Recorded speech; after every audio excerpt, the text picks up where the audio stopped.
Welcome back, and thank you for tuning in to Midnight Affairs Tales. We appreciate every single one of you. We'd love to know what part of the world you are watching from right now. Let us know in the comments now. Let's dive into today's story, Chapter 1. The warm glow of fairy lights danced across Emma's face as she giggled, her tiny hands tearing at the bright paper wrapped around her presents. Jake Miller's chest swelled with a father's pride. 7 years old today. His little girl, his entire world. But even as he smiled, something in the air felt wrong. Like a storm cloud gathering on a summer day, silent but electric. Blow out the candles, baby. Laura's voice rang out, syrupy sweet. She leaned close to Emma, her arm around the birthday girl, but her eyes flicked past Jake to the stranger at the back of the yard. A man in a leather jacket, leaning against the fence, eyes dark as midnight. His lips curled in a half-smirk when he caught Jake's stare. Jake's hand twitched. That man shouldn't be here. He didn't recognize him. He forced a smile as Emma's breath scattered the flickering candles into smoke. But inside, his mind was already racing, clockwork gears turning in the dark. As the guests laughed and music played, Jake watched Laura lean in close to the man, too close. Her laugh, soft and false. The man's hand brushing her arm for just a second too long. Emma's laughter bubbled like a fragile bubble, and Jake's heart cracked. He shifted his gaze to Emma, her face shining with innocent wonder. His mission had always been clear: protect her at any cost. But tonight, he saw that even the home he built might be crumbling. Jake's pulse thudded in his ears, the noise of the party fading around him. Laura's smile, the stranger's gaze, Emma's trusting eyes, he drank them all in, a soldier's mind filing them away. This was no ordinary homecoming. This was a battlefield, and he would fight for her. Cue. The music fades, the camera lingers on Jake's clenched jaw, the smirk on the stranger's face. The party rages on, but something dark has already begun. Before we move ahead, I just want to say, your support truly means everything. We're building something special here, and our next big goal is reaching 10,000 incredible subscribers. If you're feeling the emotions in these stories, imagine what's still to come. Subscribe now, be part of this amazing journey, and let's keep growing together. Your one click can make a real difference. Let's continue the story. The guests left slowly, carrying laughter and cake crumbs with them.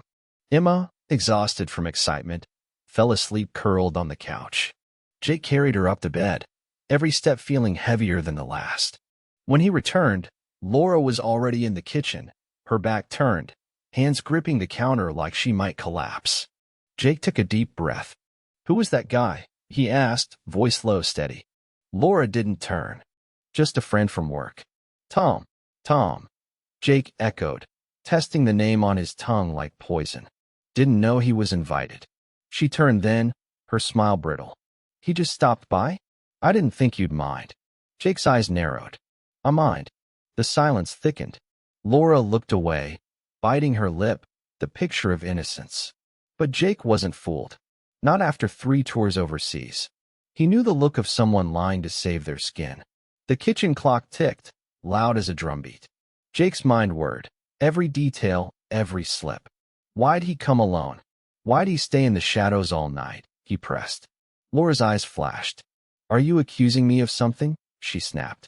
"I'm asking," Jake replied evenly. "Because I saw how he looked at you. And I saw how you looked back." Her shoulders stiffened, chin jutting forward. "You're imagining things. It's been a long day. Let it go." But Jake couldn't let it go. His gut twisted, soldier's instincts screaming louder than his pounding heart. He looked down the hallway where Emma slept, her small hand clutching her stuffed bear. A father's vow thrummed in his veins. Protect her. Always. As Laura retreated upstairs, Jake stood alone in the kitchen. The fridge hummed. The lights flickered.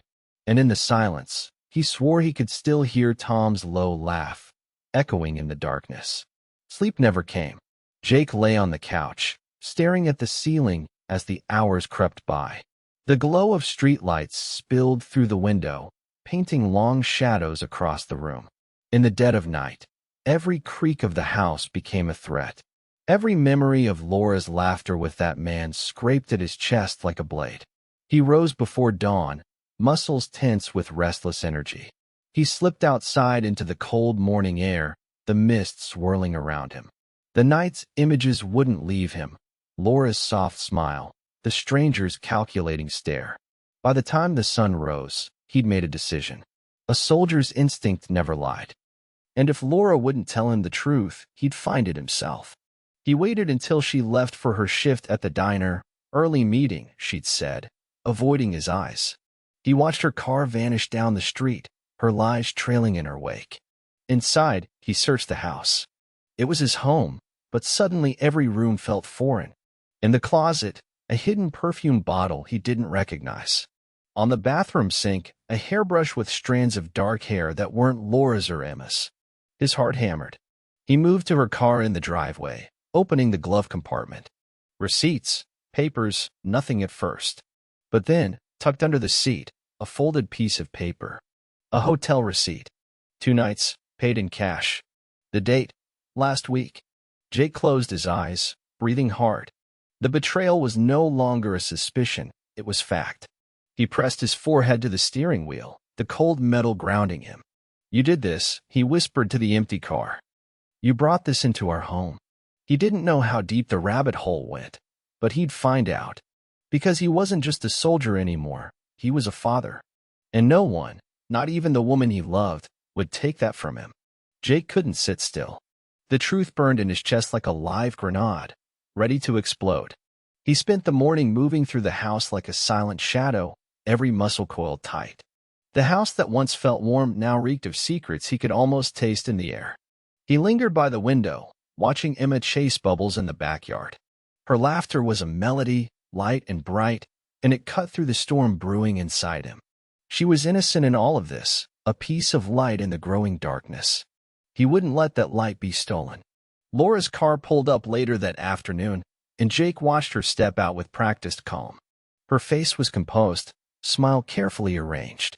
But he saw it, the twitch of her fingers, the tightness around her eyes.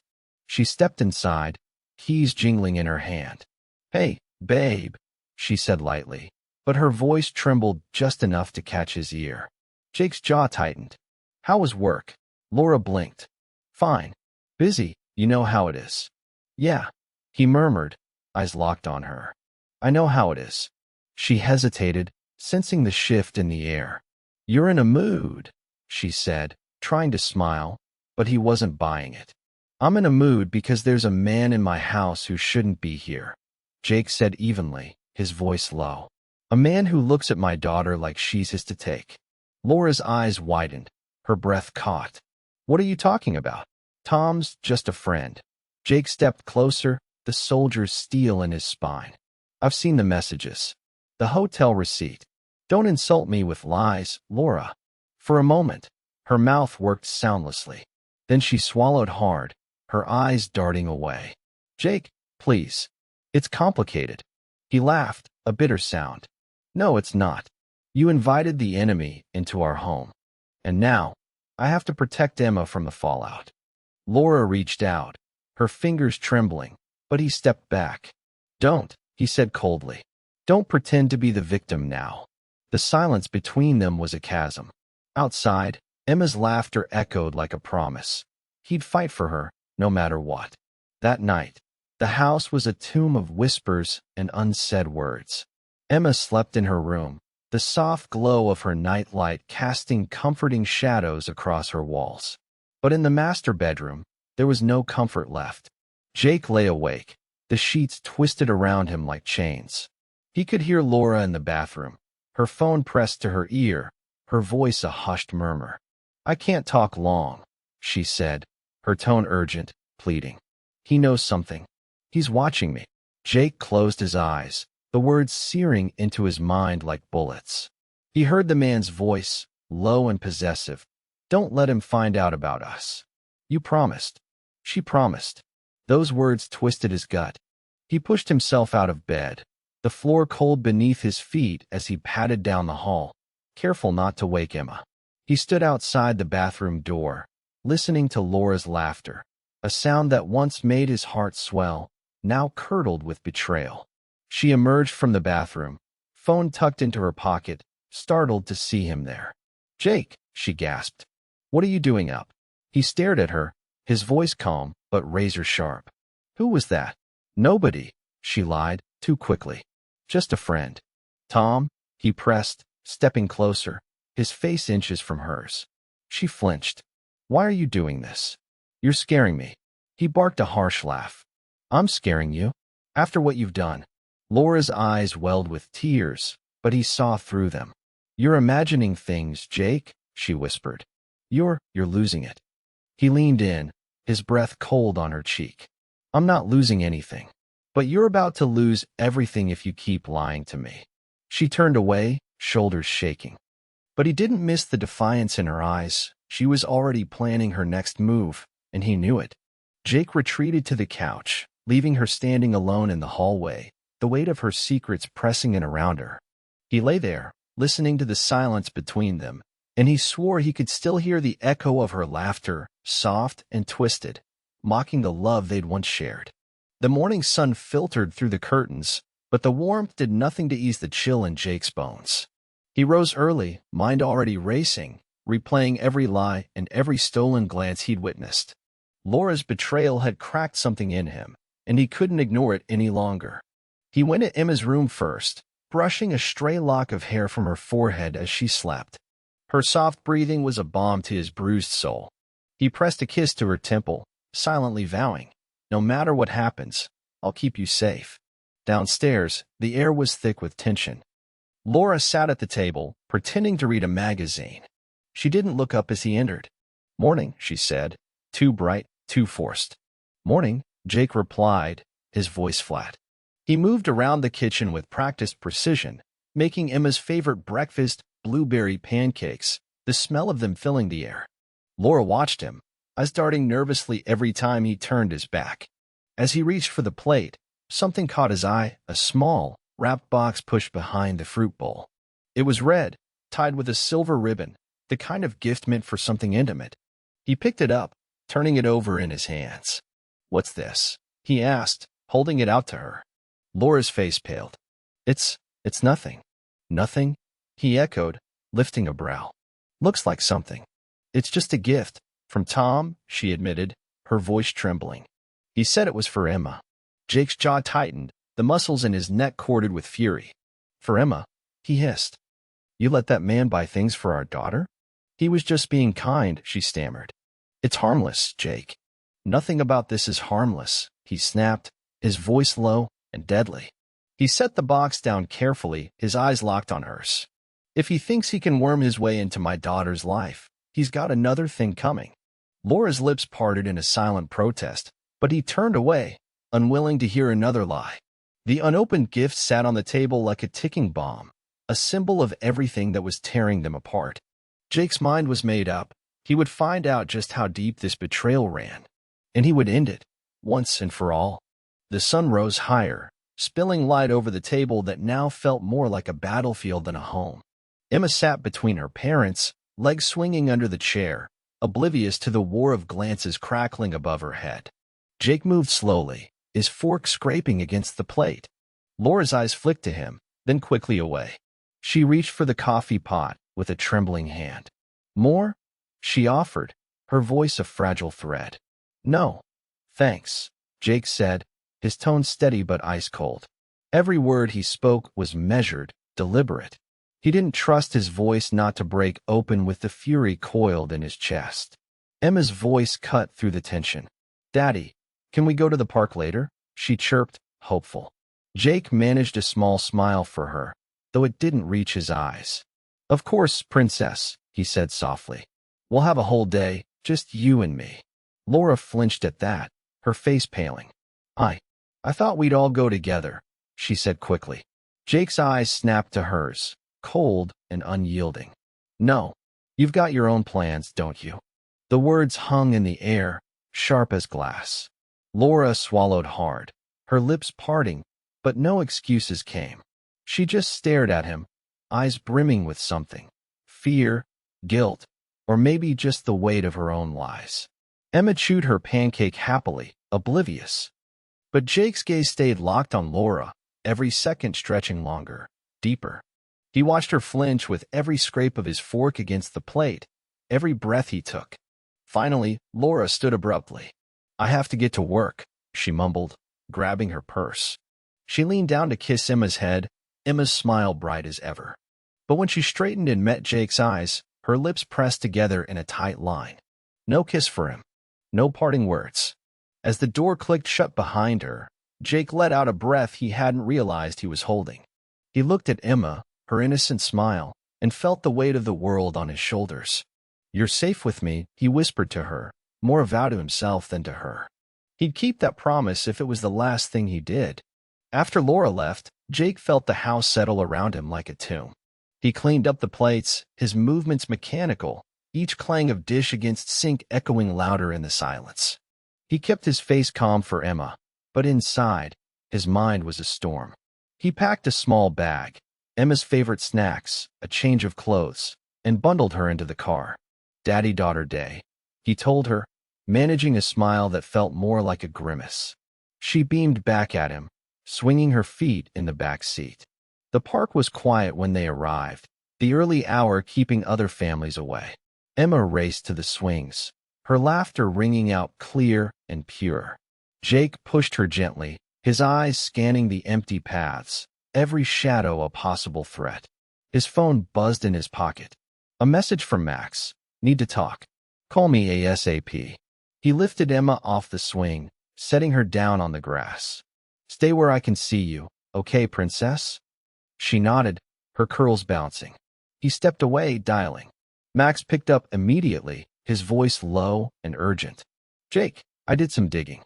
Tom's not just some coworker. He's been using a fake name. Real name's Tom Garrison, registered sex offender, 2 states away. He's dangerous, Jake." Jake's grip tightened on the phone. "Tell me everything," he ordered, his voice calm but laced with steel. "He's got a record for child endangerment, domestic abuse. Laura's either clueless or covering for him. I don't know which is worse." Jake's blood ran cold. He looked over at Emma, her laughter cutting through the sudden roar of blood in his ears. "I won't let him near her," Jake said, voice deadly calm. "Not ever again." "You need to be careful," Max warned. "People like him. They're like snakes. They'll twist it all back on you if they can." Jake nodded slowly, his jaw set. "Let him try," he said quietly. "I'm done playing defense." He ended the call, slipping the phone back in his pocket. Emma ran up, breathless, her cheeks flushed pink. "Daddy, look how high I can jump." He forced a smile, scooping her up in his arms. "You're my brave girl," he whispered against her hair, his heart a war drum. "And I'm your shield. Always." The drive home was silent except for Emma's soft singing in the back seat. Jake kept his eyes on the road, every mile ticking by with grim purpose. His mind was a locked vault, but inside it was a single, searing thought. He would end this, no matter what. Back at the house, he carried Emma upstairs for a nap, her head heavy on his shoulder. She was his anchor, his reason to fight. As he tucked her in, she murmured sleepily, "Love you, Daddy." He pressed a kiss to her forehead. "Love you more than anything, princess." Downstairs, he went to the closet and pulled out the old footlocker from his army days. It was battered and dented, but it held more than just gear. It held memories of the man he used to be. He opened it carefully, the smell of gun oil and canvas rising up to meet him. He ran his fingers over the dog tags, the old photographs of brothers in arms. Then he reached for the small, black notebook he'd kept through every deployment, a log of tactics, of survival. You adapt. You overcome. You protect. He flipped it open, his pen moving fast. Names. Numbers. A plan taking shape, cold and methodical. Tom's real identity. Laura's lies. Proof. Leverage. The steps he'd need to take to expose them all. No more doubts. No more half measures. When he was done, he sat back, staring at the list. His hands were steady. His heart was calm. The soldier in him had taken over, and there was no force on earth that could stop him now. He heard a creak in the hallway. Laura's voice, soft and hesitant. "Jake, can we talk?" He didn't look up. Not now. She shifted in the doorway, her face pale, lips pressed together. "Please. I want to explain. He met her eyes finally, cold and unflinching. Save it. I'm done listening to lies.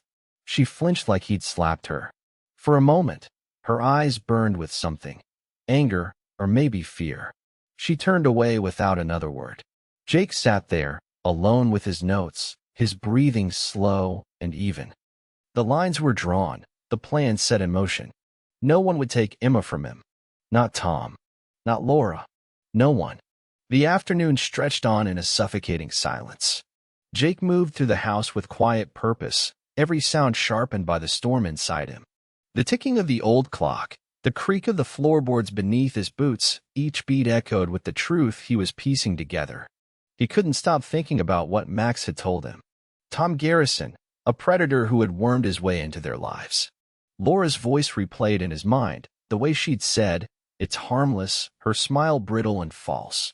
It wasn't harmless. It was war. He slipped into the bedroom, Laura's perfume still lingering in the air. The scent turned his stomach. He went to her nightstand, pulling open drawers, searching for anything, any piece of the puzzle she was trying to hide. In the bottom drawer, he found a small velvet box. Inside was a bracelet, gold, delicate, expensive. Not the kind of thing Laura would buy for herself. His jaw clenched as he turned it over, reading the tiny engraving on the inside. "For the girl who stole my heart."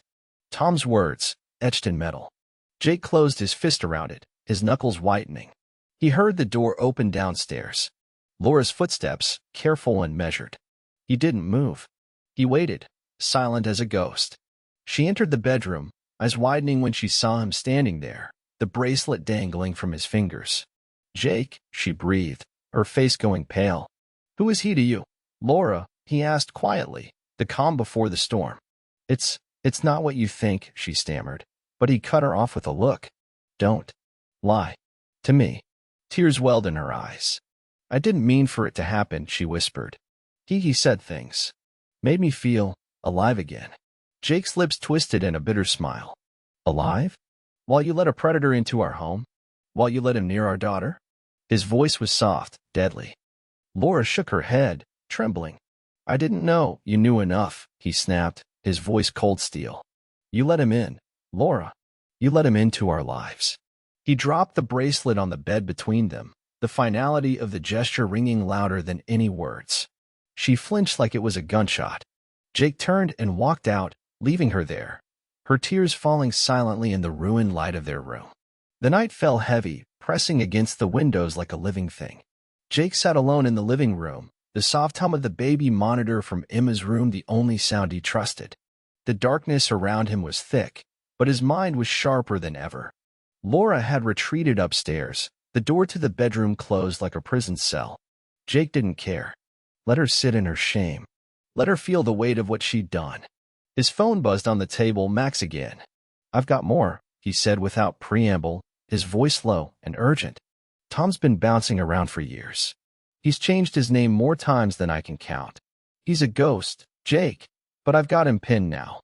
You're not crazy." "I know I'm not," Jake said quietly, staring into the darkness. "I just needed someone else to see it too." "You're not alone in this," Max said. "I'm with you. We'll make sure he never hurts Emma or anyone else again." Jake closed his eyes, the words sinking in like balm on an open wound. For the first time in days, he felt a flicker of hope. Not for Laura, she was beyond saving, but for Emma, for the life he would build for her without these shadows. He stood, moving to the window. Outside, the wind rustled the trees, the world quiet and watchful. His reflection stared back at him, haggard, hollow-eyed, but resolute. The soldier in him had been reawakened, the man who had survived deserts and jungles, who knew how to fight and win. His hand closed around the window frame, knuckles whitening. "You're safe, baby girl," he whispered into the night. "I swear it." Upstairs, he heard a muffled sob, Laura, alone with her choices. He didn't care. His focus was clear.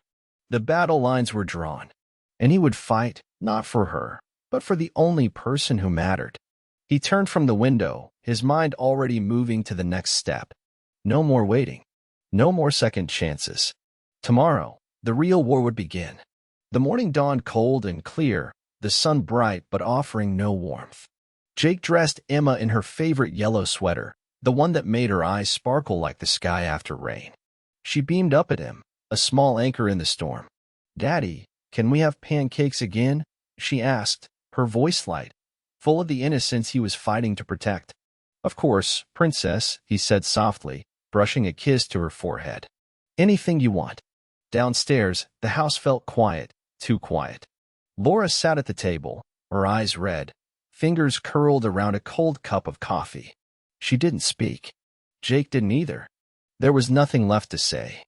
He focused on Emma. Every smile she gave him another layer of armor against the darkness. She chattered about school, about the swings at the park, her bright voice filling the air that Laura's silence threatened to choke. Jake's mind never stopped moving. As he poured syrup over Emma's pancakes, he ran through the steps in his head, Max's findings, the proof he needed to bury Tom and expose Laura. Every move was calculated, a soldier's precision honed by years of discipline. Laura finally looked up, her voice a whisper. "Jake, I'm sorry." He met her gaze, his eyes hard. "Sorry doesn't fix this, Laura." Tears welled in her eyes, but he turned away. Emma giggled at a silly face he made, and that was all that mattered. He wouldn't let Laura's lies touch Emma's joy. After breakfast, he took Emma's small hand in his, their fingers laced tight. "We're going on an adventure today," he told her, and she squealed with delight. Laura's lips parted, as if to argue, but she said nothing. Her shoulders sagged. She knew she'd lost the right to claim any piece of Emma's laughter. Jake lifted Emma into the truck, her giggles like music. He turned back to Laura one last time. "I'll keep her safe," he said, his voice low and final. "No matter what." Laura swallowed hard, her face pale, and he saw it, the moment she realized she had already lost. And in that silence, he found his resolve. Emma's laughter was the only sound he needed to hear, and he would make damn sure it was never silenced again. Jake returned home with Emma asleep in the back seat, her head resting against the window. The peaceful rise and fall of her breath was a stark contrast to the fury coiling in his veins. He carried her up to her room, tucking her in gently, his fingers lingering on her cheek. She stirred, her eyes fluttering open. "Daddy?" she murmured. "Sleep, princess," he whispered, smoothing her hair. "I'm right here." Downstairs, Laura was waiting. She stood in the living room, wringing her hands, her face pale. The sun cast long shadows across the floor, slicing the room into shards of light and darkness. "Jake," she started, her voice breaking. "We need to talk." He didn't answer right away. He stepped closer, his face unreadable, every inch the soldier she'd once loved and now feared. "Talk? Now you want to talk?" Tears welled in her eyes. "Please." "I didn't know. About Tom, about what he really was." He laughed, a hollow sound that cut the air between them. "You didn't know? You brought him here, Laura, into our lives, into Emma's life." She flinched at Emma's name. "I thought," he said, "he'd help, that he'd take care of us. I was lonely, Jake. You were always gone." He stepped closer, his eyes dark. "Don't you dare blame this on me. I was fighting a war overseas. You were fighting one in our bed." Her shoulders shook, sobs tearing through her. "I didn't know how to stop. He said things that made me feel alive. I didn't see the danger until it was too late." Jake finished, his voice low and cold. "And now? Now you're going to tell me everything, Laura. Every detail. Because if there's one thing I can't stand, it's not knowing what threat I'm dealing with." She nodded, her face crumpling. "I'll tell you everything," she whispered. "I swear. Just don't hate me." Jake's jaw tightened. "I don't have the luxury of hating you right now. I only have the luxury of protecting Emma." In that moment, the last illusion of their marriage shattered, and Jake, for the first time, truly saw the woman who had once shared his bed, a stranger he would never trust again. Laura's confession poured out in jagged gasps, each word another crack in the fragile shell of their family. She spoke of secret meetings, of hotel rooms she'd slipped away to while Emma slept safe at home, of Tom's promises, sweet lies that painted the world in false colors. I thought he loved me," she sobbed, her voice raw. I thought he would give me everything I was missing. Jake stood silent, his arms crossed, every word she spoke searing into his mind. The living room felt colder with every revelation, the air around them turning to ice. "And Emma," he demanded, his voice ablade. "Did you know he was watching her? Did you know what he was capable of?" She shook her head violently. "No, never. I swear. Jake, I would never let anyone hurt her. I didn't know he had that past." His lips pressed into a thin line. "You didn't know because you didn't want to. You were too busy thinking about what you wanted, not what was right." Her shoulders slumped, her sobs quieter now. "What do we do?" she whispered. "What happens now?" Jake took a deep breath, his mind working like the soldier he'd once been. Now I take back control. I've got enough on him to bury him for life. And you? You're going to cooperate. You're going to help me get him out of our lives for good." She nodded slowly, her face streaked with tears. "I'll do whatever you say." He stared at her, seeing nothing of the woman he'd married. "You'd better," he said softly, "because if I find out you're still hiding anything, I'll make sure you never see Emma again." The words hung heavy between them, final and absolute. Laura bowed her head, a broken shell of the woman he once loved. Upstairs, Emma slept on, untouched by the darkness swirling below. Jake looked up the stairs, his resolve hardening. No matter what else crumbled, he would keep her safe, even if he had to burn every lie to the ground. The next morning, Jake woke before dawn, the weight of his decision pressing on his chest like body armor. He moved through the house in silence, every step calculated, every sound cataloged like a soldier sweeping enemy ground. He poured black coffee into his thermos, the bitterness matching the iron resolve in his gut. Emma's laughter was the only thing that cut through the fog. She padded sleepily into the kitchen, her eyes bright.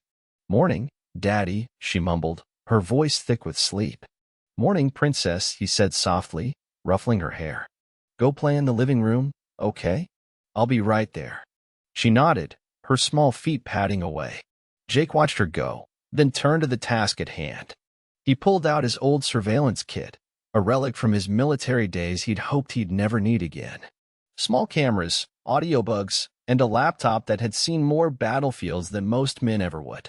He worked quickly, methodically. A camera above the front door, another in the living room, and a third hidden in the hallway, each one a silent sentinel.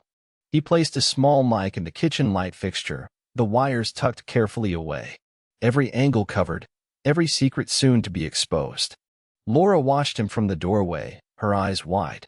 "Jake, is this really necessary?" she asked, her voice small. He didn't look at her.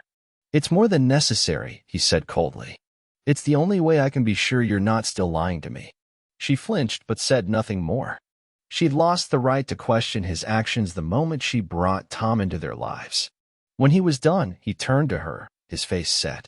"I'm going to work with Max. We'll have everything we need soon. And you're going to keep your mouth shut, Laura. No more secrets. No more lies." She nodded numbly, her shoulders hunched. Jake watched her for a moment, then turned away, his mind already working. The cameras would catch everything. Every word, every look. No more shadows. No more surprises.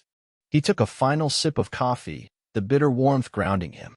Upstairs, Emma's laughter rang out, pure and sweet. And in that sound, he found his purpose. No matter how deep the betrayal ran, he would tear it out by the roots. Jake sat at the dining table, the glow of the laptop screen the only light in the room.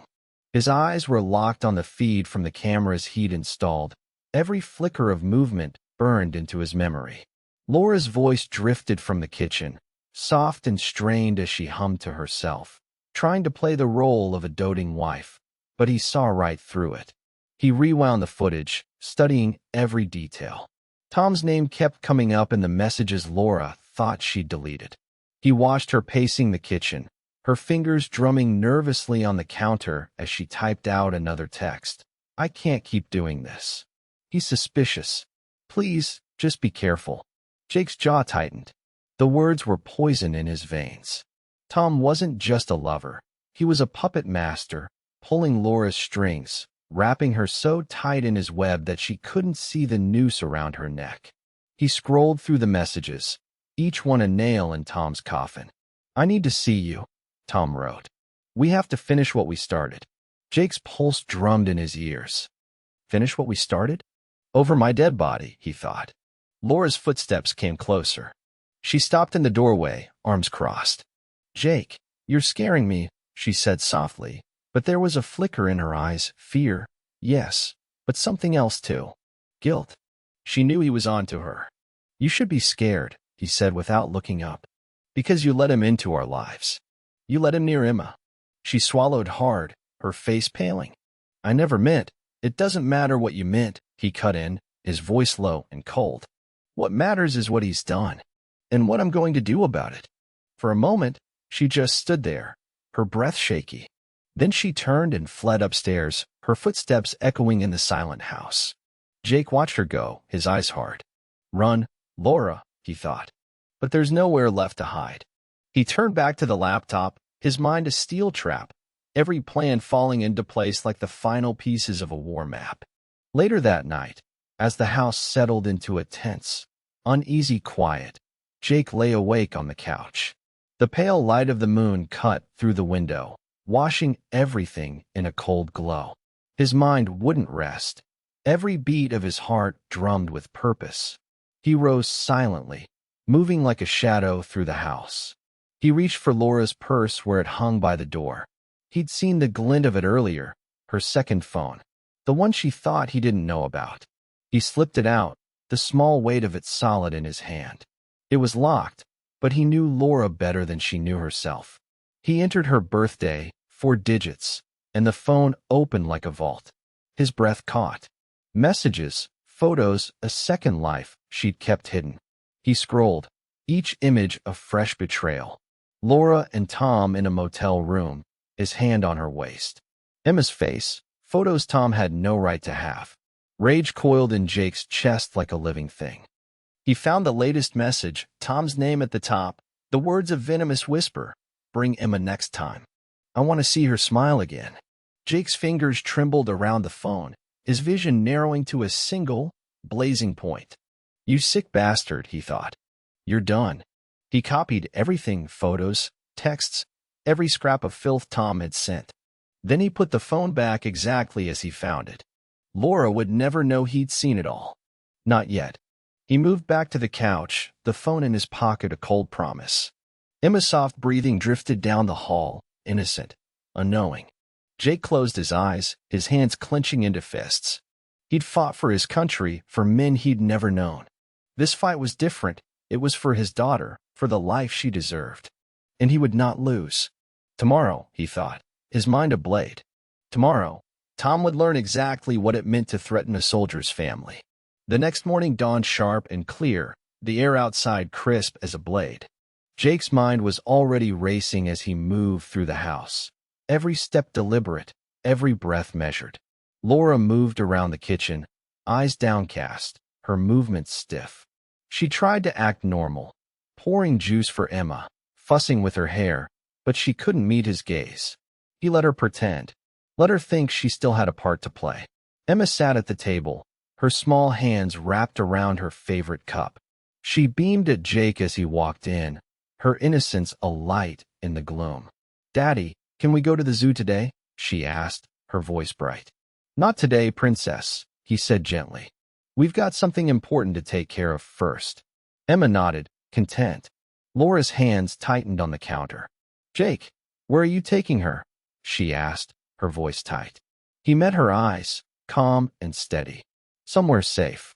Laura's mouth opened, but no words came out. He saw the fear flash across her face, but he didn't care. He turned to Emma, crouching so they were eye to eye. Get your shoes, sweetheart. We're going on an adventure. As Emma scampered away, Laura grabbed his arm. Jake, please, he shook her off, his voice a quiet snarl. Don't pretend you're worried about her now. Her face crumpled, and for a moment, he almost felt a flicker of pity. Almost. But then he remembered Tom's messages, the photos, the twisted obsession. And the pity turned to steel. I'm ending this today, he said, his voice low and final. One way or another. He gathered Emma's things, his mind already a map of everything he needed to do. Laura watched him, her eyes hollow, her shoulders slumped. She knew she'd lost any power she once held over him. As he carried Emma to the truck, the morning sun broke over the rooftops, a new day, a final chance. Jake felt the weight of it all in his chest, but he welcomed it. Because today, the war would end, and he would be the one left standing. Jake drove with one hand on the wheel, the other resting protectively over Emma's car seat. She babbled about her stuffed bear and the birds outside, her innocence a shield against the dark thoughts swirling in his mind. He pulled into the lot behind an unmarked building, an old warehouse that had become Max's office. Emma looked up at the tall, gray structure with wide eyes. "Daddy, what's this place?" she asked. "It's a place where Daddy's friend helps people," he said softly, his voice calm. "We'll be safe here, Princess. You'll see." Inside, Max was waiting. The former soldier turned PI leaned back in his chair, his expression hardening as Jake stepped in, Emma clinging to his leg. "You ready?" Max asked, his gravelly voice a low rumble. Jake nodded. "I've got the phone. The proof. Everything we need to burn Tom to the ground." Max's lips twitched in a humorless smile. "Good. Because that's exactly what we're gonna do." He turned his gaze to Emma, his face softening. "Hey there, kiddo. I've got some toys in the other room. Why don't you go play while I talk to your dad?" Emma looked up at Jake, her small face trusting.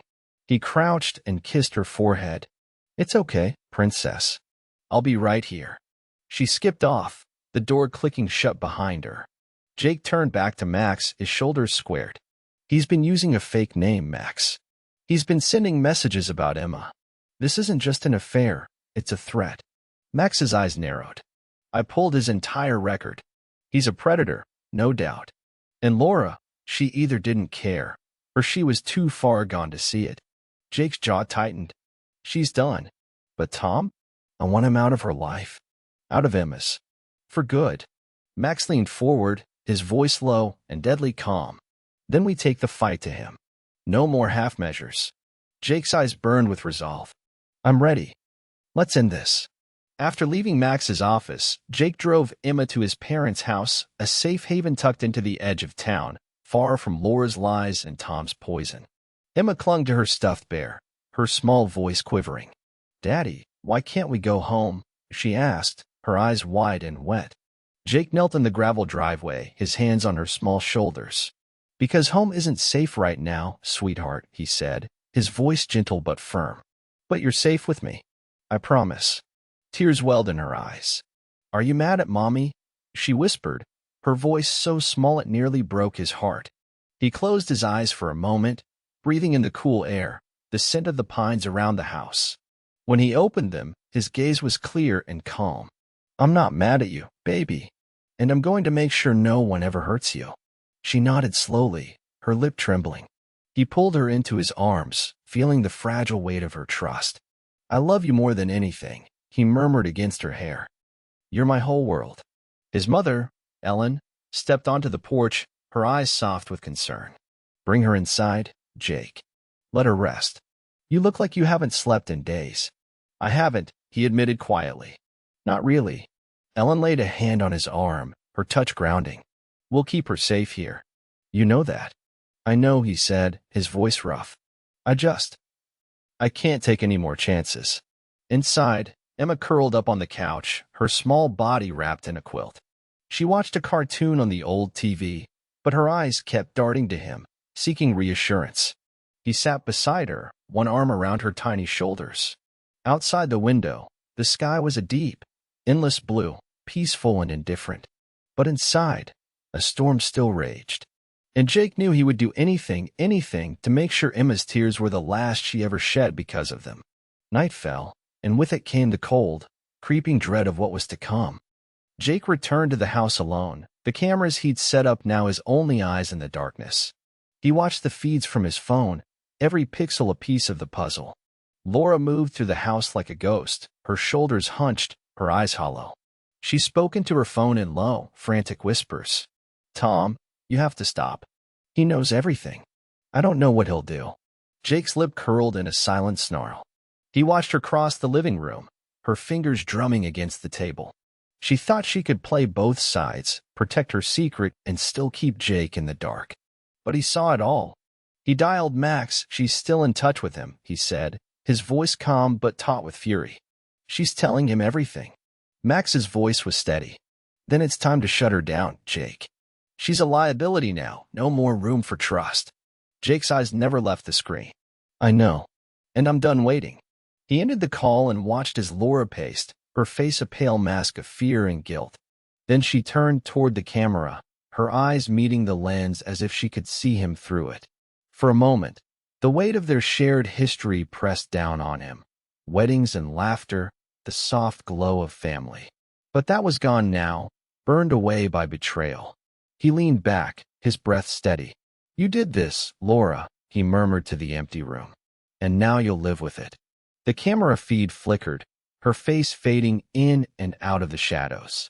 Jake felt no pity, no hesitation. Only the cold, resolute knowledge of what had to be done. Tomorrow, he would confront her once and for all. And when he did, there would be no more lies, no more shadows. Only the truth, laid bare for the world to see. Jake drove back to the house with purpose burning in his veins. Every mile felt like a countdown to the reckoning he'd been building toward.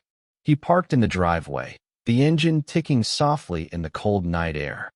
Inside, the house was dark, but he knew Laura was there, waiting, or maybe just hiding. He stepped in, the door closing behind him with a soft, final thud. Laura was in the living room, sitting on the edge of the couch, her eyes red-rimmed, her hands twisting in her lap. She looked up as he entered, her face pale in the dim light. Jake, she began, her voice trembling. I save it, he said, his tone like ice cracking underfoot. He crossed the room in 3 measured steps, stopping in front of her. You think I don't know what you've done? You think I don't know every filthy detail of what you and Tom planned? Tears welled in her eyes, but he didn't flinch. I was scared, Jake, she whispered, her voice breaking. I didn't know how to stop it. He threatened me. Don't lie to me again. Jake snapped, his voice a low snarl. I've seen the messages, Laura. I've seen everything. She flinched like he'd struck her, her shoulders hunching in on themselves. Please. I didn't mean for it to get this far. Jake's hands curled into fists at his sides. You didn't mean for him to hurt Emma? You didn't mean to let that monster near our daughter? His voice was cold, every word a blade. Laura sobbed, her hands covering her face. I didn't know he'd hurt her, but you knew he was dangerous. Jake cut her off, his voice calm but deadly. And you brought him here anyway. You let him into her life. For a moment, the only sound was Laura's quiet sobs, the weight of her guilt pressing down like a stone. Jake's eyes never wavered, his resolve hard as iron. He turned away, his voice soft but final. You're done, Laura. You're done lying. You're done pretending. Tomorrow, it all comes out. And you'll watch it happen. The next morning, Jake woke before the sun, his body wound tight with purpose. He made a strong cup of coffee, the bitter taste fueling his focus. He dressed in dark clothes, his movements quick and sure. Today was the day everything changed. He woke Emma gently, her sleepy eyes blinking up at him. Daddy, she murmured, her voice small and sweet. Get dressed, princess, he said softly. We're going somewhere safe. She nodded, still half asleep, trusting him completely.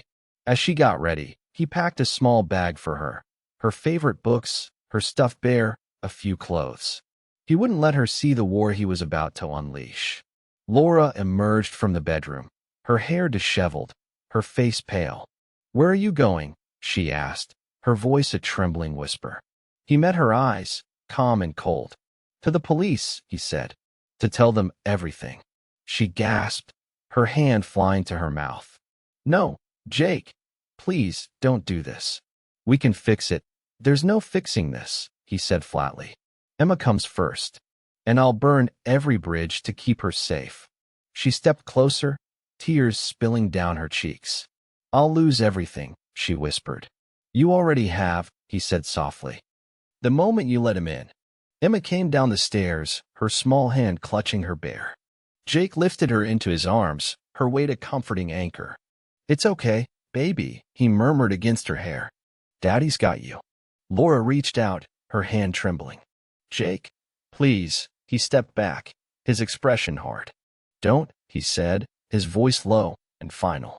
"You don't get to ask me for anything anymore." With Emma in his arms, he walked out the door, the cold morning air filling his lungs like a promise. He would tell the police everything, every detail, every piece of evidence. And when he was done, there would be no shadows left for Tom or Laura to hide in. As he strapped Emma into her seat, she looked up at him with those wide, trusting eyes. "Are we going to be okay, Daddy?" she asked softly. He smiled, a hard edge to it. "Yes, Princess," he said. "We're going to be just fine." The police station was a cold, gray building that smelled faintly of stale coffee and fear. Jake sat in a small, sterile room, Emma playing quietly with her bear in the corner. He kept his eyes on her. Every word he spoke to the detective measured and deliberate. He laid out the evidence, Laura's messages, the photos, the phone logs. The detective's face darkened as he scrolled through the messages, his mouth a grim line. "You're sure this is Tom Garrison?" he asked, his voice low. "I'm sure," Jake said, his voice calm. "He's been using a fake name. He's a predator, and he's been in my home, near my daughter." The detective nodded slowly, his eyes hard. "We'll take it from here," he said. "We'll make sure he's never near your family again." Jake nodded, a flicker of relief in his chest. But the battle wasn't over, he knew that. He had to face Laura one last time. When he returned home, the house was silent. Laura was sitting at the kitchen table, her face pale and drawn. She looked up as he entered, her eyes red. "What did you tell them?" she asked, her voice hollow. "The truth," Jake said simply. Tears slid down her cheeks. "So that's it. It's over." He looked at her, really looked at her, the woman he'd once trusted with everything. "Yes," he said quietly. "It's over. The marriage, the lies. All of it." She buried her face in her hands, her shoulders shaking with silent sobs. But he felt nothing. No pity, no sorrow. Just a cold, resolute calm. He turned away, walking up the stairs to Emma's room. She was safe in her bed, the soft glow of her night light painting the walls in warm gold. He stood in the doorway, watching her sleep, his heart steady. The marriage was dead, but Emma was his. And he would protect her, no matter what. Even if it meant burning every last piece of the life he'd once thought he wanted. The days that followed moved like a slow-burning fuse, each one another step closer to the final reckoning. Jake spent his time at his parents' house, the safe haven that gave Emma the space to breathe and heal. She laughed with her grandparents, her smile slowly returning, her laughter ringing through the old house like music. But for Jake, there was no peace. He spent long nights poring over the evidence, every piece of paper, every message a puzzle he'd long since solved, but couldn't stop obsessing over. Tom's twisted web was clearer than ever, and Laura's part in it was undeniable. He'd filed for divorce the same day he met with the detective. Laura hadn't even tried to fight it. Her silence was an admission of guilt, her absence another fracture in the family they'd once pretended to be. He barely saw her now, just a pale, haunted figure when he went back to the house to collect Emma's things. Each trip back to the house felt like walking through the ruins of a war zone, familiar walls that now held only echoes of betrayal. The photographs on the mantel were silent witnesses, faces frozen in happier times that now felt like a distant dream. Max checked in daily, his voice a steady anchor. "We're almost there, brother," he said one night, the low rumble of his voice grounding Jake. "The police have everything they need. Tom's not going to slip through the cracks again." Jake nodded, his voice calm. "I know, but I want to be there when they bring him in. I want to look him in the eyes and show him he never had a chance." Max was silent for a moment. "You've got the heart of a warrior, Jake, and a father's fury. That's a combination that can't be beaten." Jake hung up and sat in the quiet. Outside, the night was cold and endless. But in his heart, a fire burned steady and bright. He wouldn't let that light go out until Emma was safe and Tom was nothing but a memory. The phone call came late one night, shattering the fragile calm of the house.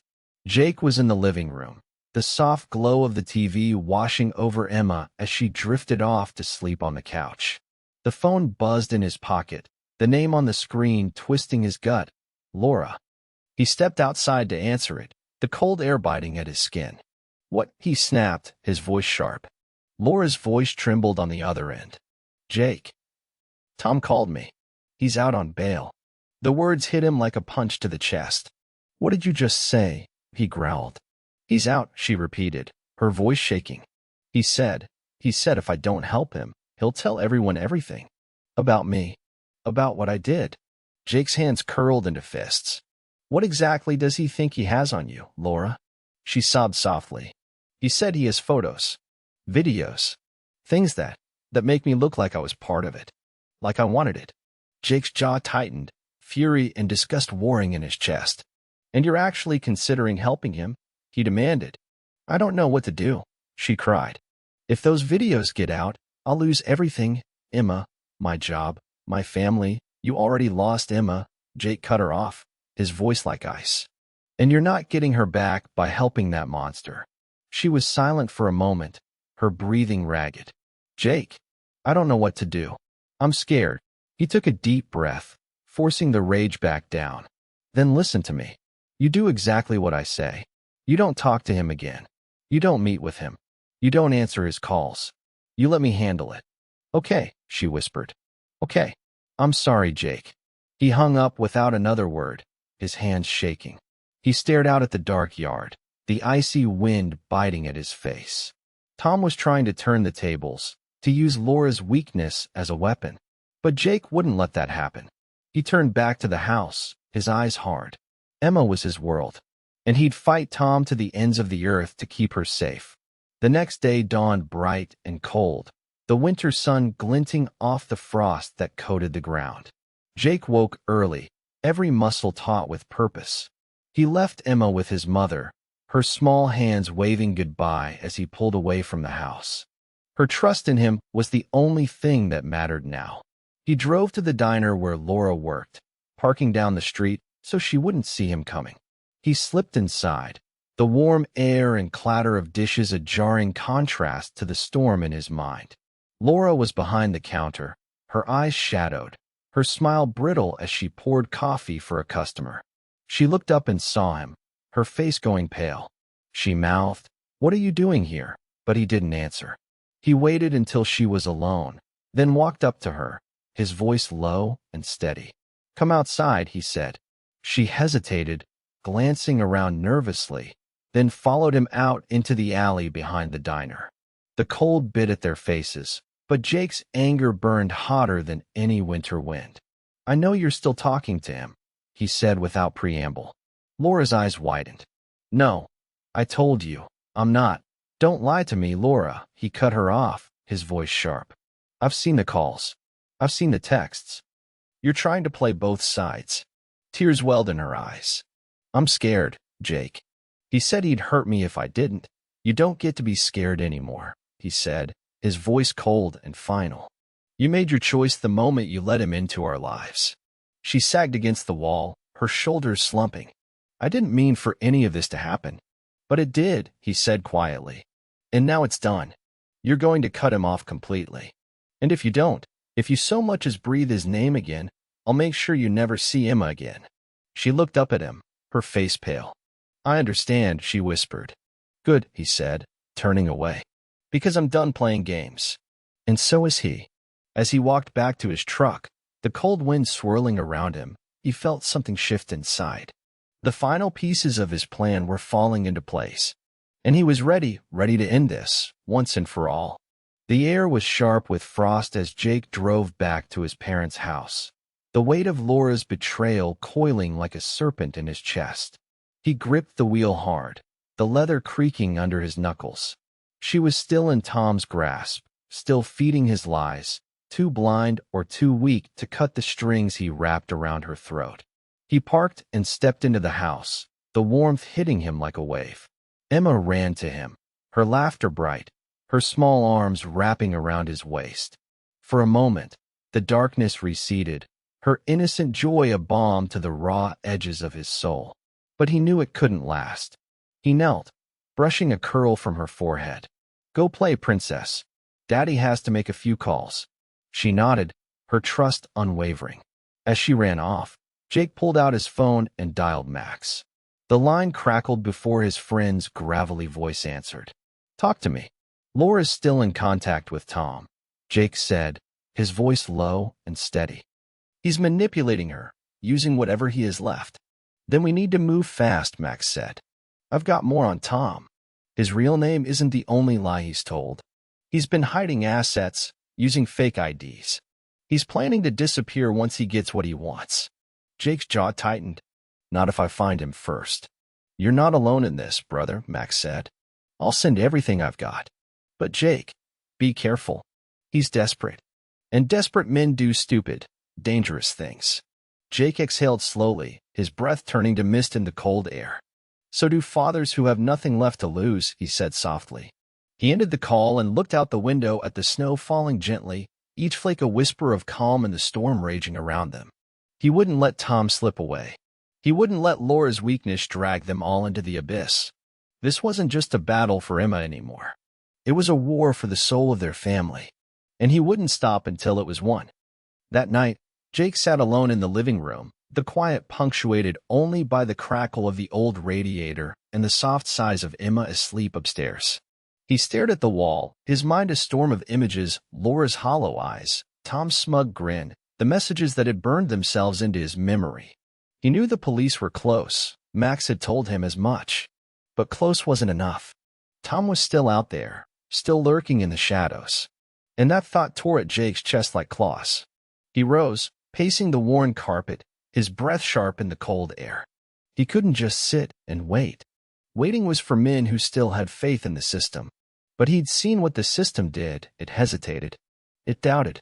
It let monsters like Tom slip through the cracks. His mind flickered to Emma's small face, the trust in her eyes. She deserved a father who wouldn't flinch, wouldn't cower behind paperwork and procedure. She deserved a father who would face the devil himself to keep her safe. He pulled out the folder Max had sent him, the documents spread across the table like a battle plan. Tom's aliases, his last known locations, the web of lies he'd woven to stay hidden.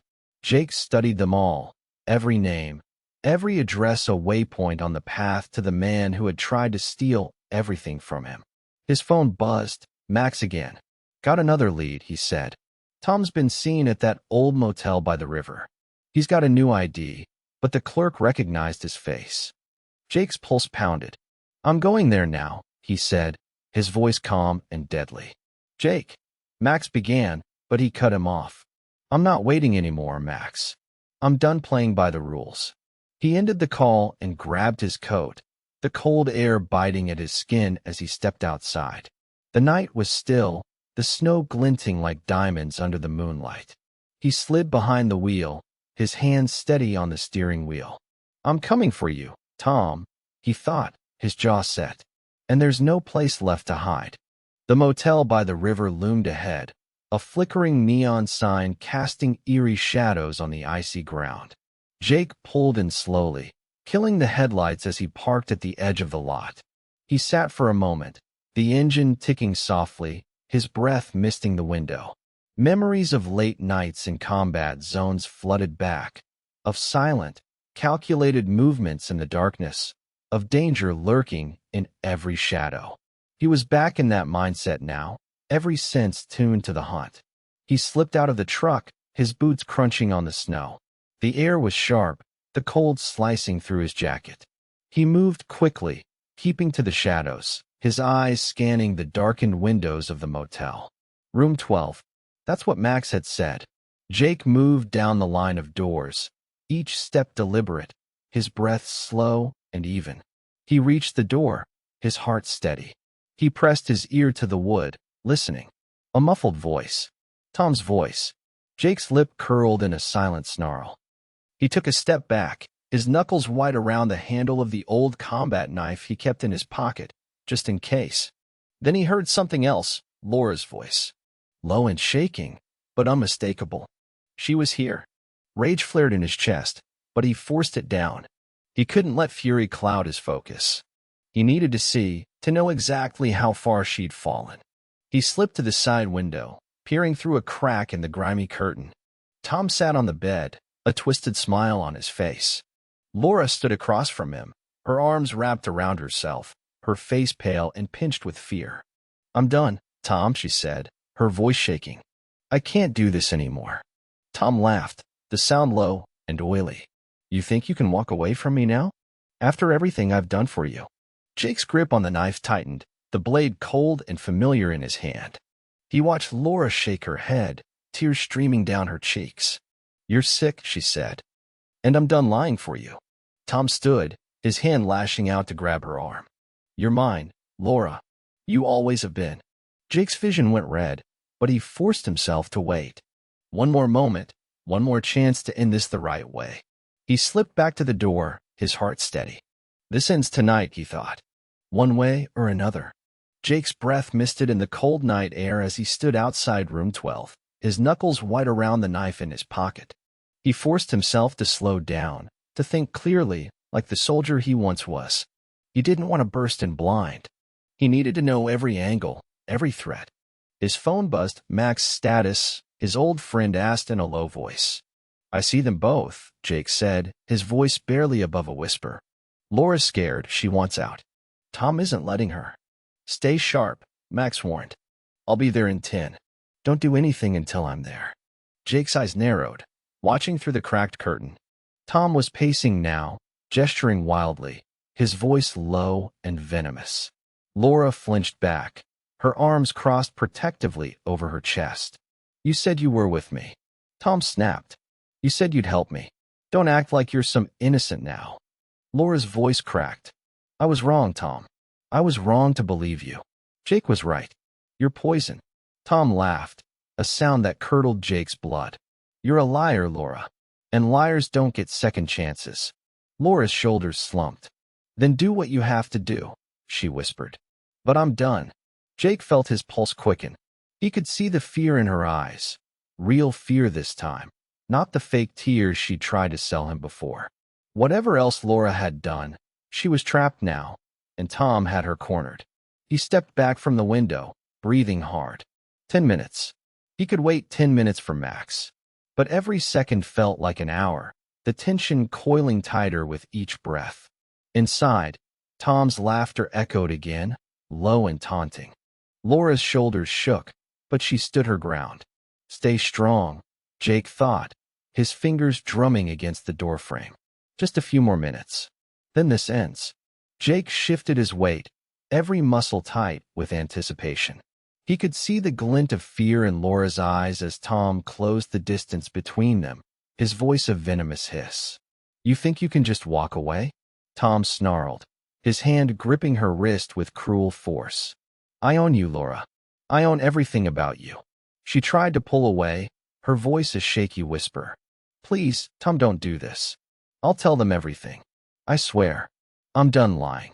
His smile twisted, his fingers digging deeper into her skin. "You think they'll believe you? You're nothing, Laura. You're just a weak little girl playing dress-up in someone else's life." Jake's fists clenched. He took a half step forward, ready to kick the door in. But then he forced himself to stop, to breathe. Max was close. He just had to hold on. Laura's voice cracked. "I'm not yours anymore," she said, tears streaming down her face. "I was stupid, but I'm done. You can't hurt me anymore." Tom's laughter was cold and hollow. "You think that matters? I'll make you watch everything you've built burn to the ground."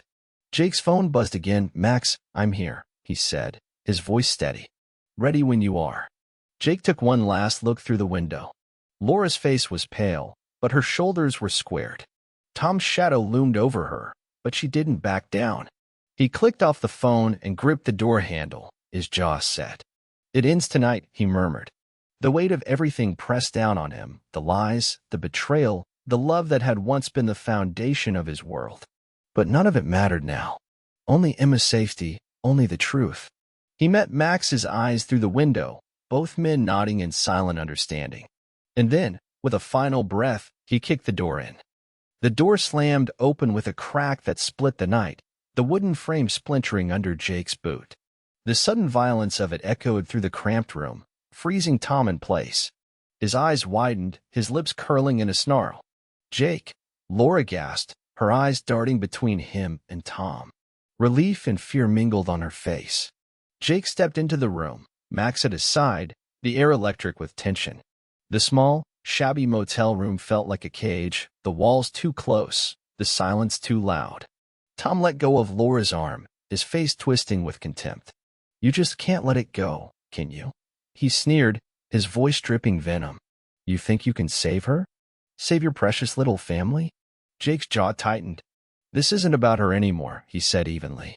"This is about Emma. And you're not going to hurt her ever again." Tom laughed, a sharp, bitter sound. "You're a fool, Jake. You always were. You think you're the hero in this story? You're just another piece on the board." Jake took another step forward, his voice low and cold. "No more games. No more lies. This ends tonight."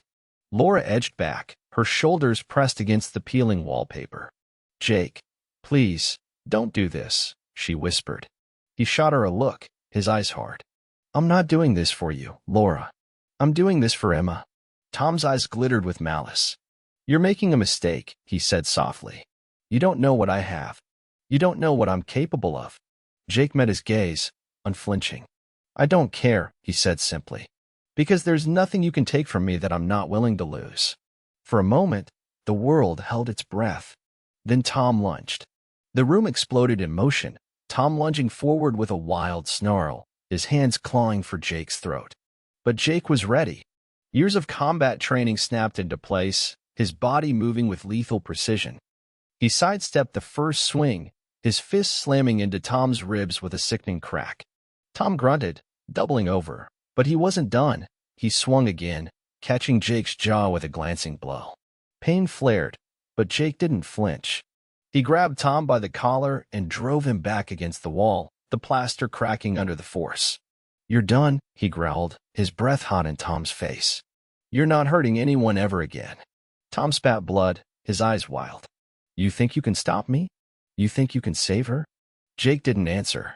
He slammed Tom's head against the wall, once, twice, enough to daze him, but not enough to kill. He wasn't here to kill. He was here to end it. Max moved in, grabbing Tom's arms and twisting them behind his back, the zip ties biting into his wrists. "It's over, scumbag," Max said coldly. "The police are on their way." Tom slumped, the fight draining from his body. Laura sank to the floor, her shoulders shaking with silent sobs. Jake turned to her, his voice flat. "This is what you chose," he said, his tone hollow. "You let him in. You let him near Emma." She buried her face in her hands, her tears soaking into her palms. "I'm sorry," she whispered, over and over like a prayer. Jake didn't answer. He looked at Tom, at the man who tried to tear his family apart. And in that moment, he felt no pity, no remorse. He turned to Max, his voice steady. "Let's get him out of here." The sirens wailed in the distance, growing louder. The final battle was over. And Jake knew, as he stepped outside into the cold night air, that he'd done what he had to do. For Emma. For himself. For the promise he'd made to protect what was his.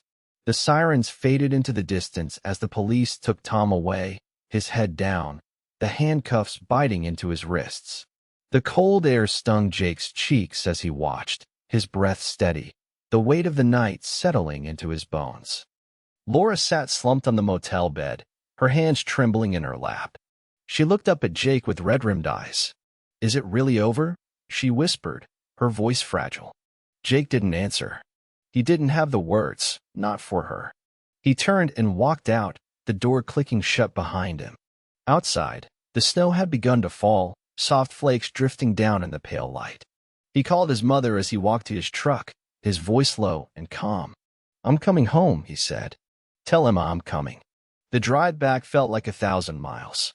His mind churned with everything that had happened, the lies, the betrayals, the danger he'd fought to keep away from his daughter. He gripped the wheel, his knuckles white, his jaw set. When he finally pulled into his parents' driveway, Emma was waiting in the window, her small face pressed to the glass. She ran out into the cold as he stepped from the truck, her arms flung wide. "Daddy," she cried, her voice bright and clear in the night air. He knelt, scooping her up into his arms, her small body warm and solid against him. "I'm here, princess," he murmured, his voice thick. "I'm here. You're safe." She pulled back just enough to look into his eyes, her own wide and solemn.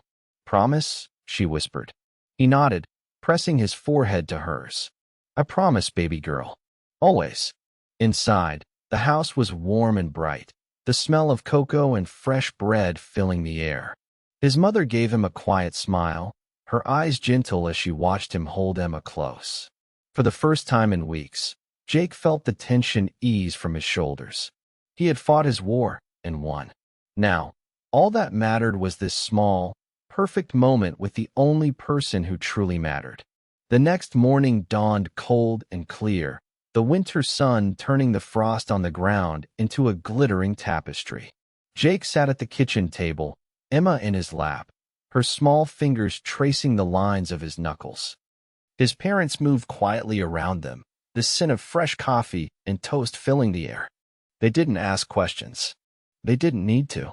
They'd seen the storm in his eyes when he came home, and they knew he'd done what he had to do. Emma looked up at him, her eyes wide and trusting. "Are you okay, Daddy?" she asked softly. He brushed a curl from her forehead, his lips curving into a small, tired smile. "I am now," he said. "Because you're okay." She smiled, a little shy and sweet, and leaned her head against his chest. He closed his eyes, holding her close, her warmth chasing away the last chill of the night before. But even as he held her, his mind turned to the future. Laura was still out there, broken, but free. He knew she'd lost any hold she had on him, but he couldn't shake the thought of what she'd been willing to risk, what she'd been willing to sacrifice. He called the lawyer that morning, setting the final pieces in motion. The divorce would be swift and final, no room for Laura's pleas or tears. He would have full custody of Emma. She would never be used as a pawn again. The phone rang, cutting through the quiet. Jake answered, his voice steady. "Yeah." Max's voice came through, low and firm. "It's done, brother. Tom's going away for a long time. The DA has everything, your evidence sealed it." Jake exhaled slowly, relief and exhaustion washing through him. "Thank you, Max." "You did the hard part," Max said. "Take care of your girl. She's the only thing that matters now." Jake nodded, even though Max couldn't see it. "I will." He set the phone down, his hand resting on Emma's back. The world outside was still a mess of shadows and lies. But in this kitchen, in this moment, he had everything he needed. 2 days later, Jake found himself back at the house he'd once called home. The living room felt like a hollow shell, the warmth of family long since stripped away. He walked through it with quiet purpose, each step echoing in the emptiness. Laura was there, waiting. She stood by the fireplace, her eyes downcast, her hands twisting nervously. She looked up as he entered, her lips parting. "Jake, save it," he said quietly. "I didn't come here to talk about the past. I came to end it." She flinched, her shoulders curling inward. I'm sorry," she whispered. "For everything." He met her eyes, calm and cold. "Sorry doesn't change what you did," he said. "It doesn't change what you let him do." Tears welled in her eyes, but he didn't move. He wouldn't give her that comfort. "I've filed the papers," he said evenly. "You'll sign them. No arguments. No negotiations." She nodded, her tears spilling down her cheeks. "I understand. I'm taking Emma," he continued, his voice firm. "You'll have supervised visits, if the court allows it. But she's mine. And you're not going to use her to make yourself feel better ever again." Laura swallowed hard, her voice a whisper. "I know. I won't fight you." For a moment, silence stretched between them, heavy and final. Then he turned away, his mind already closing the door on her for good. He paused at the threshold, his voice quiet but resolute. "You made your choice, Laura, and I made mine." He stepped outside, the cold air biting at his skin. Behind him, the door clicked shut, and with it, the last chapter of that life, closed forever. Back at his parents' house, Jake sat at the kitchen table, the laptop open in front of him. He played the recording again, the video of Laura's last conversation with Tom in that grimy motel room. In the video, Laura's voice shook. I can't do this anymore, Tom. I won't. Tom's voice was cold, mocking. You think you can just walk away? You're mine, Laura. You always have been. Jake watched her flinch, her shoulders trembling. He paused the video, his breath steady. He'd shown it to the police, to the lawyer, to everyone who needed to see the truth. It was the final nail in Tom's coffin and Laura's too. He closed the laptop and leaned back, his eyes closing. The weight of it all pressed down on him, the betrayal, the lies, the fear. But underneath it, there was something else, a quiet relief. The truth was out. There was no going back. Emma came running into the room, her laughter bright. She climbed into his lap, her small hands wrapping around his neck. "Daddy, come play," she squealed. He smiled, the first real smile in weeks, and pressed a kiss to her cheek. "In a minute, Princess," he said softly. "Daddy's just taking care of something."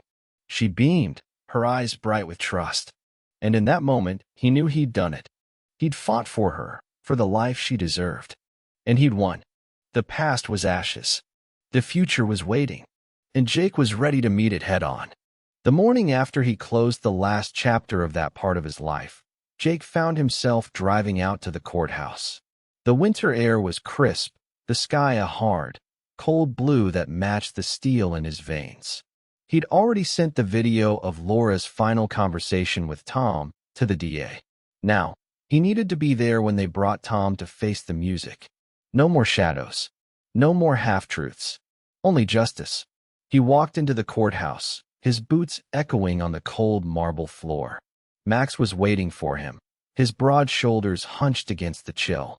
He nodded as Jake approached. "You sure you're ready for this?" Jake's jaw tightened. "I'm sure." Inside, Tom sat at the defense table, his eyes darting around the room like a cornered animal. His hair was unkempt, his face gaunt. But his eyes, those cold, dead eyes, still held that same arrogant gleam. Jake took a seat in the back, his heart steady. Tom turned his head and met his gaze, a slow, mocking smile curving his lips. Jake stared back, unblinking. He saw Tom for what he truly was, a parasite who thrived on weakness.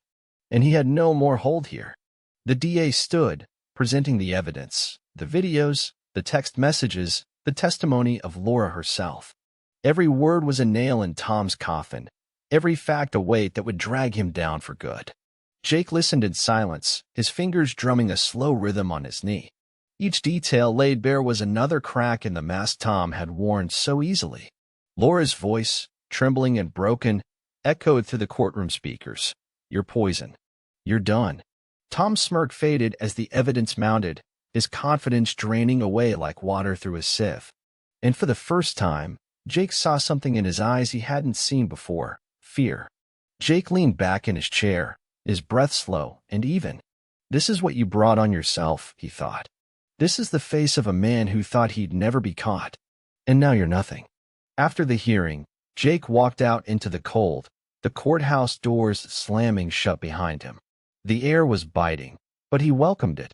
It felt clean, honest, a sharp contrast to the stifling lies he'd been fighting for so long.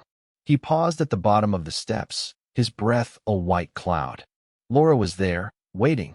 She looked small in her heavy coat, her hair pulled back, her face pale and drawn. "Jake," she said softly, her voice raw. "Can we talk?" He didn't answer, just stood there, his eyes on hers. She took a shaky breath, her shoulders slumping. "I know I've lost everything. I know I don't deserve your forgiveness." He tilted his head, his face calm, unreadable. "You're right," he said quietly. "You don't." Tears spilled down her cheeks, but he didn't flinch.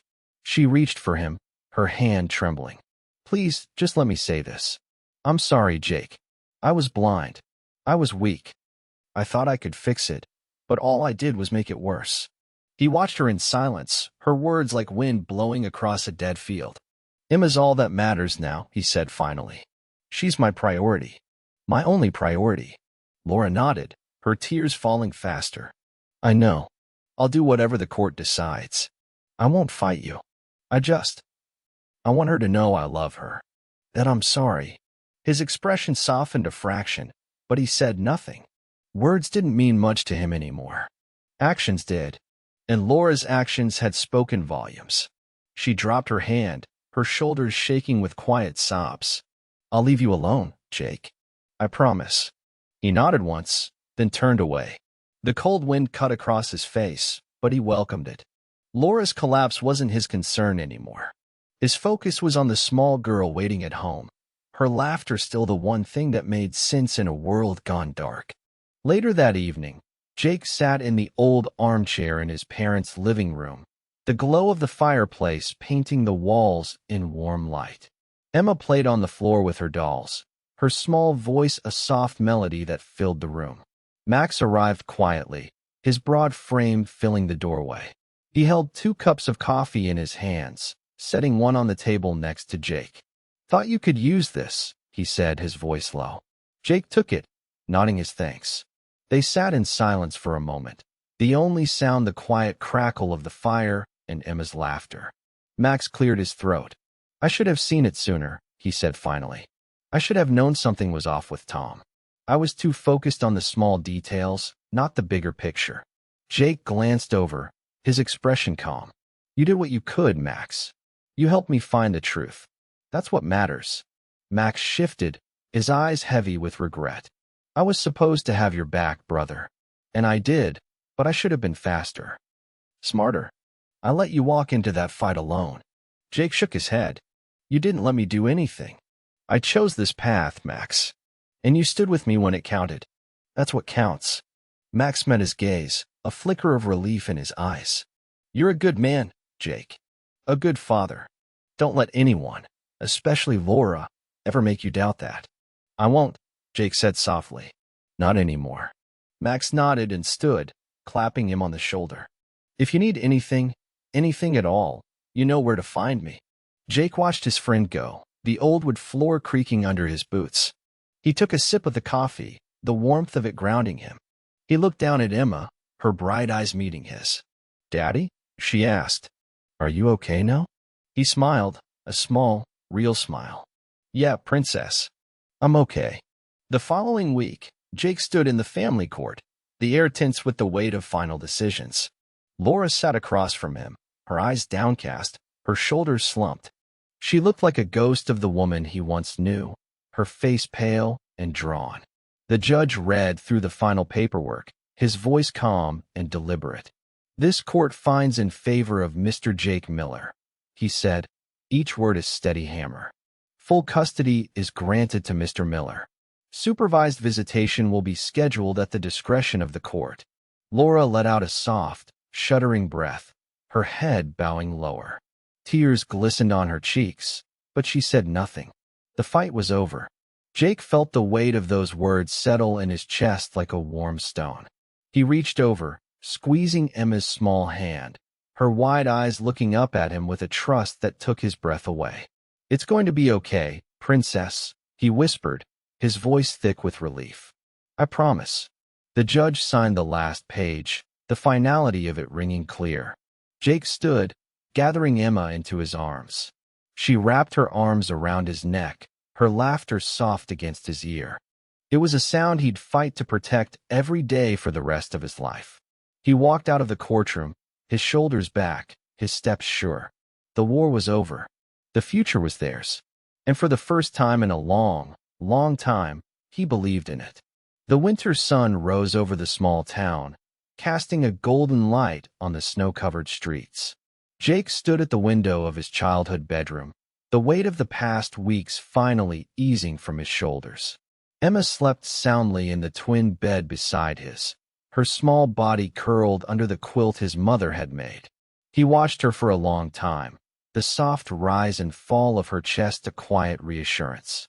The world outside was cold, but in this room there was warmth. Safety. Downstairs, the smell of fresh bread drifted up from the kitchen.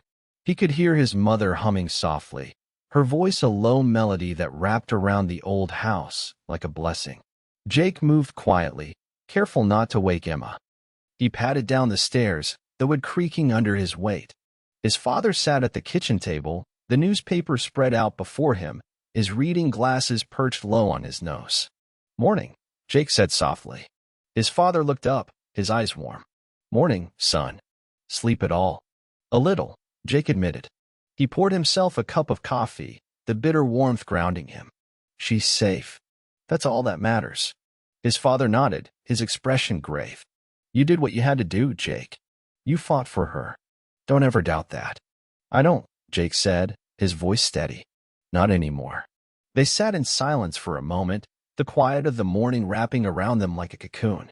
Outside, the sun rose higher, the promise of a new day gleaming on the horizon. Jake took a long sip of his coffee, feeling the heat spread through his chest. For the first time in weeks, he let himself believe that things could be good again, that he could be enough for Emma and for himself. Later that day, Jake drove Emma to the small house he'd rented on the edge of town. It was modest, with peeling paint and an overgrown garden, but it was theirs. A place to start fresh. Emma sat in the back seat, her eyes wide as they pulled into the driveway. Is this our new house, Daddy? She asked, her voice a mix of wonder and curiosity. He turned to her, his smile small but real. Yeah, Princess. This is home now. They stepped out of the car, the snow crunching under their boots. Jake unlocked the door and pushed it open, the scent of old wood and fresh paint greeting them. Emma ran ahead, her laughter echoing through the empty rooms. He followed her, his heart light. She touched everything, walls, windows, the worn banister of the staircase, as if to claim it all as her own. In the small living room, she turned to him, her eyes bright. Can we make it pretty, Daddy? Like Grandma's house. He knelt, brushing a curl from her cheek. We can make it whatever you want, Princess, he said softly. This is our new beginning. She grinned, her small teeth flashing. Can we paint my room pink? Anything you want, he said, his smile widening. Anything. The words felt like a promise, one he would spend the rest of his life keeping. They spent the afternoon exploring every corner of the house, their laughter filling the empty spaces. Jake watched Emma twirl in the small bedroom she'd claimed, her joy a balm to every scar he carried. This house wasn't just walls and a roof. It was hope, a place where the past couldn't touch them, a place where they could build something real and lasting. And as he watched Emma's face light up with dreams of what could be, Jake knew this was exactly where they were meant to be. That evening, Jake tucked Emma into her new bed, the room still bare but bright with the promise of what it would become. She clutched her stuffed bear to her chest, her eyes wide in the glow of the small nightlight. Daddy, she whispered, her voice small and hopeful. Are the bad people all gone now? Jake sat on the edge of the bed, his fingers brushing her hair back from her forehead. They're gone, baby, he said quietly. They can't hurt us anymore. Her lips curved into a small, sleepy smile. You promise? He pressed a kiss to her forehead, his voice steady and sure. I promise. She nodded, her eyelids drooping. Okay, she murmured, her voice trailing off as sleep claimed her. He watched her for a long moment, the slow rise and fall of her breath a comfort he'd fought hard to win. Then he rose, moving to the small window that looked out over the dark street. The night was still and cold, the moon casting a pale glow over the snow. He could feel the weight of everything that had come before, every lie, every betrayal, every fight. But in this quiet room, it all felt far away. He turned back to Emma, his heart swelling. She was safe. That was all that mattered. He closed the door softly behind him, the small click of final punctuation mark on the nightmare they'd left behind. Downstairs, he sat in the living room, the old couch creaking under his weight. The house was quiet, but he didn't feel alone. He'd won. For Emma. For himself. And in the silence, he let himself believe that maybe, just maybe, he'd find a way to heal, too. The next morning, Jake woke early, the pale winter light seeping through the curtains. He lay still for a moment, listening to the gentle rhythm of Emma's breathing in the next room. It was a sound he'd come to cherish, a quiet promise of safety, of a future that belonged to them alone. He rose and dressed quietly, pulling on a worn sweater that smelled faintly of soap and pine. In the kitchen, he brewed a pot of coffee, the rich scent filling the small space. The house was still bare, but he didn't mind. They'd fill it together. Emma patted in, her hair a tousled halo around her sleepy face. "Morning, Daddy," she mumbled, rubbing her eyes. "Morning, Princess," he said softly, lifting her into his arms. She wrapped her small arms around his neck, her cheek resting against his shoulder. "Are we going to stay here forever?" she asked, her voice small and hopeful. He kissed her hair, his voice gentle. "Forever, baby," he said. "This is home now." She smiled, her eyes bright, and snuggled closer. He held her there, feeling the warmth of her small body, the quiet certainty in her trust. Outside, the world moved on. Cars hummed by. The wind whispered through the bare trees. But in that kitchen, time slowed to a heartbeat, the moment stretching out like the first breath of spring. Jake closed his eyes, letting himself sink into it. For the first time in so long, he wasn't a soldier fighting a war. He wasn't a husband betrayed or a man lost in the dark. He was just a father, a protector. And in that simple truth, he found a flicker of peace. The days that followed were a gentle rhythm, the house slowly filling with the sounds of a life Emma and Jake were building together. He painted her room a bright, cheerful pink, the color of bubblegum and spring flowers. She squealed with delight, her tiny hands pressing into the wet paint, leaving prints like small promises across the wall. He laughed, a real, unguarded laugh that startled him with its warmth. She looked up at him, her eyes sparkling. "It's ours, Daddy," she said, her voice so full of certainty it made his chest ache. "Our home." He knelt, his hands covered in streaks of pink, and pressed a kiss to her forehead. "Yeah, Princess. It's all ours."